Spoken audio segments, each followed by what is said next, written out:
the Children's Museum of Green Bay, and I'm here today with a daily dose of your virtual programming. Today we're in our STEAM lab, and we are infusing art with science today as we do a watercolor salt painting. So for this project, you will need a piece of paper, you'll need a paintbrush and some watercolors.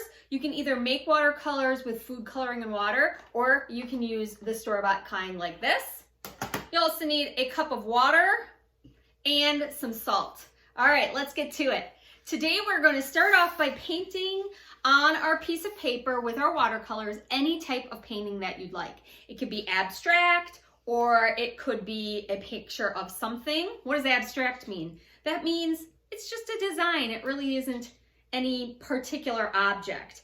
I'm going to use my watercolors that I made today because I want my picture to be very wet. We don't want the paint to dry real fast. So if you're using store-bought watercolors, make sure that you're using a lot of water with it because we're going to be adding salt to it in a little bit, and we need to add it to a wet painting so the paint can't be dry.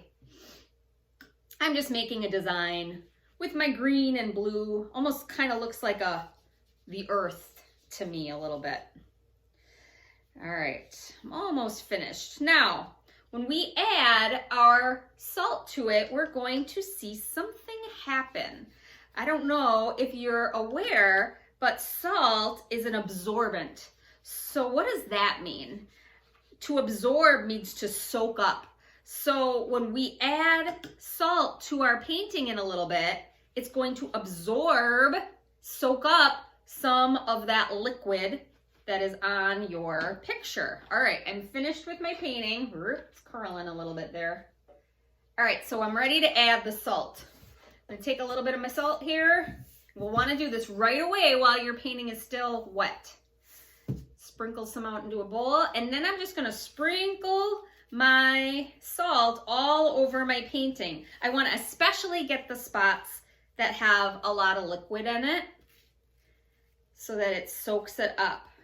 Because as it soaks up the liquid, it takes the color with it a little bit.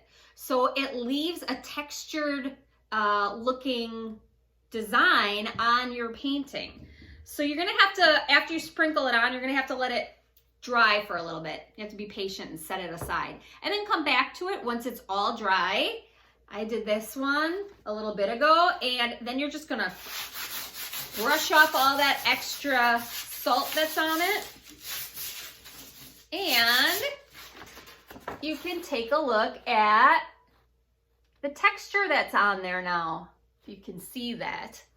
I'll add a picture at the end of this so that you can see it a little bit more up close and see the design. It's a really cool effect. It's really awesome to see how that salt soaks up all of that colored water, absorbs it, right? So if you make one of these salt watercolor paintings, please show a picture of us on our comment section because we'd love to see it. Play well, learn well, and be well. We will see you next time. Thanks so much. Bye.